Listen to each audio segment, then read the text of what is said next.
Sois un annonceur, sois une annonceuse du royaume. Partie 2. Es-tu un annonceur du royaume? Es-tu une annonceuse du royaume?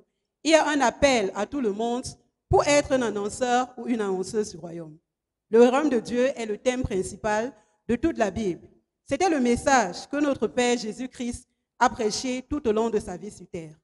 Quelle que soit ta situation par rapport aux affaires du royaume, ce message est pour toi, soit pour te lever, soit pour être plus agressif. Christ a manifesté l'identité d'un annonceur du royaume tout au long de son ministère. Dans Luc 21, verset 31, Jésus dit que quand nous verrons ces choses arriver, nous devons savoir que le royaume des cieux est proche. À partir du verset 6, les signes de ces choses sont dévoilés. La haine, les catastrophes, les signes effrayants, la trahison, le meurtre des justes, etc. Aujourd'hui, nous pouvons voir ces signes, preuve que le royaume des cieux est proche. Ainsi, tu dois être un annonceur du royaume pour aller dire aux foules que le royaume de Dieu est imminent. Mais au milieu de cette situation désastreuse, Jésus dit au verset 18 que pas un cheveu des annonceurs du royaume ne se perdra. Voisins, voisines, soit un annonceur, soit une annonceuse du royaume. Quelles sont les qualifications des annonceurs du royaume? Que doivent-ils faire? 1, ils doivent se repentir. C'est la repentance qui ouvre la voie vers la justice. Dans Matthieu 4, verset 17, Jésus commença à prêcher disant, « Répentez-vous car le royaume des cieux est proche. » De Genèse à Apocalypse, nous voyons que tous les annonceurs du royaume sont lumière. Tu dois donc embrasser la lumière pour briller et offrir le message du royaume des cieux aux masses. Dans Jean 3, verset 3, Jésus dit qu'à moins qu'un homme ne naisse de nouveau, il ne peut voir le royaume des cieux. Il faut donc être né de nouveau pour présenter le message du salut aux pécheurs. Nous sommes la lumière du monde. Une ville située sur une colline ne peut être cachée.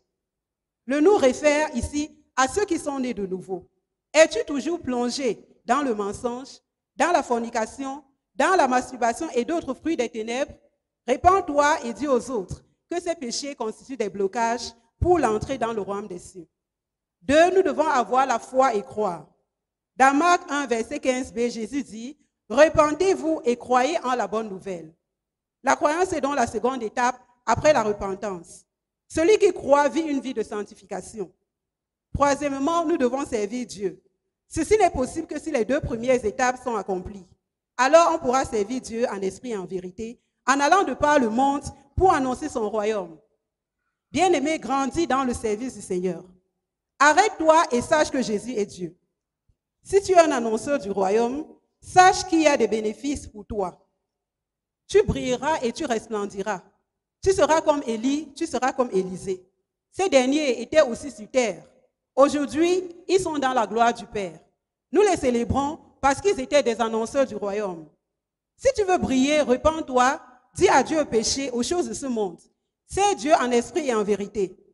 Dans Jean 14, verset 4, Jésus dit à ses disciples, « Vous savez où je vais et vous en savez le chemin. » Aujourd'hui, Christ est dans le royaume des cieux. La voie pour l'y rejoindre, c'est à travers la repentance, le service dans la foi et la justice. Lève-toi et sois un annonceur du royaume. Lève-toi et sois une annonceuse du royaume.